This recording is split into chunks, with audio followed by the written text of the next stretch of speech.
নমস্কার বন্ধুরা, মাঝি কিচেনে সবাইকে স্বাগত। আবার চলে এসেছি আজকের রেসিপি নিয়ে। আজকের রেসিপি নিরামিষ আম বড়ির ঝাল। তবে চলো এই রেসিপি আমি কিভাবে বানিয়েছি আর কী কী উপকরণ নিয়েছি সেটাই তোমাদেরকে দেখাই। তার আগে বলি, রেসিপি যদি ভালো লেগে থাকে লাইক, কমেন্ট, শেয়ার, সাবস্ক্রাইব করে দিও। পাশে থাকা বেল আইকনটি প্রেস করে দিও। আর যারা সাবস্ক্রাইব করছো তারাও আমাকে জানিও।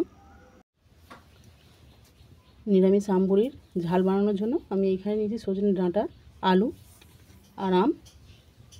আর এইখানে নিয়েছি হাঁসের ডালের বড়ি। বড়ি ভাজার জন্য কড়ার মধ্যে দিয়ে দিলাম সরষের তেল।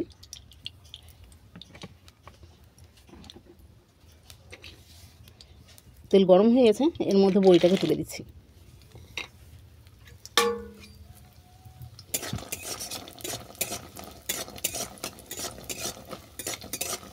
বড়িটাকে বাদামি করে ভেজে নেব।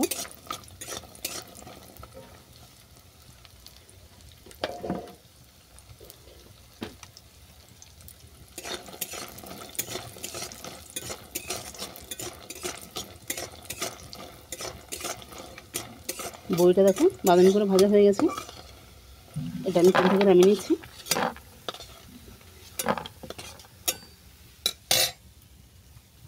এই তেলের মধ্যে আমটাকেও ভেজে নেব।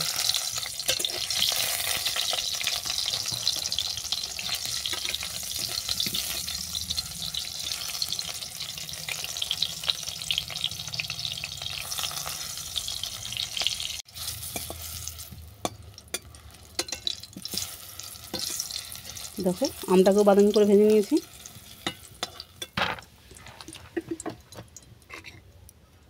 এই তেলের মধ্যেই দিয়ে দিলাম 5 ফোড়ন,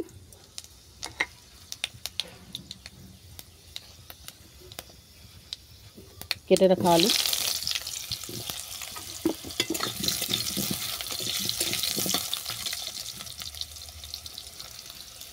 এর সঙ্গে দিয়ে দিলাম কেটে রাখা ডাঁটা। এগুলোকে ভালো করে ভেজে নেব।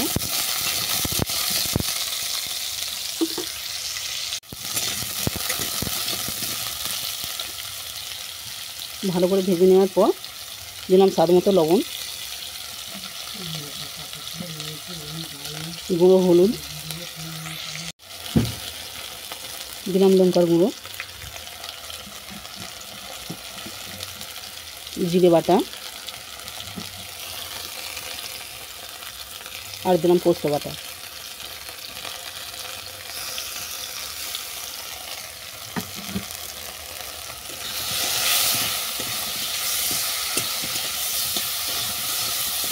এই সবজিটাকে ভালো করে কষিয়ে নেব।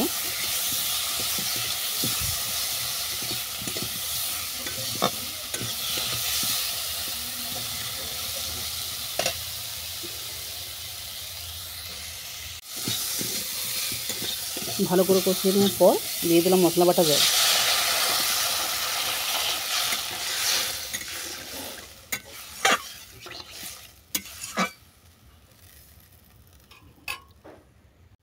পাঁচ মিনিটের জন্য আমি একটা ডিশ ঢেকে দিলাম। 5 মিনিট হয়ে গেছে, আমি চাপা খুলে দেখব আলু আর ডাঁটা সেদ্ধ হয়েছে কিনা।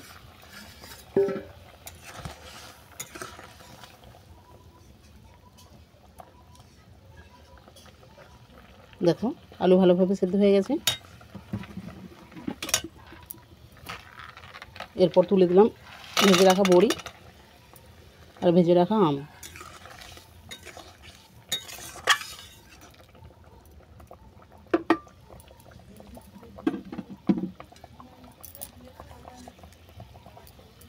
আবারও আমি এটাকে 1 মিনিটের জন্য ঢেকে দিলাম।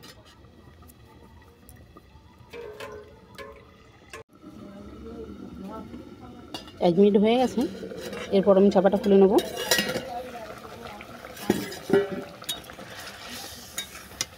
দেখো বড়ি আরে ভালোভাবে সেদ্ধ হয়ে গেছে। আর যে এক্সট্রা জল আছে এটা আমি আর মারবো না, বড়ির মধ্যে টেনে নেবে।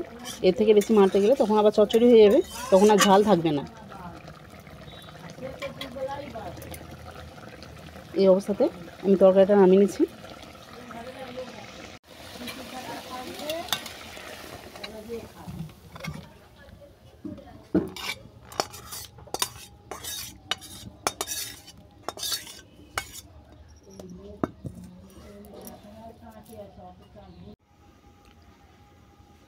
নিরামিষ আমবড়ির ঝাল তোমাদের কেমন লাগলো আমাকে কমেন্ট করে জানিও।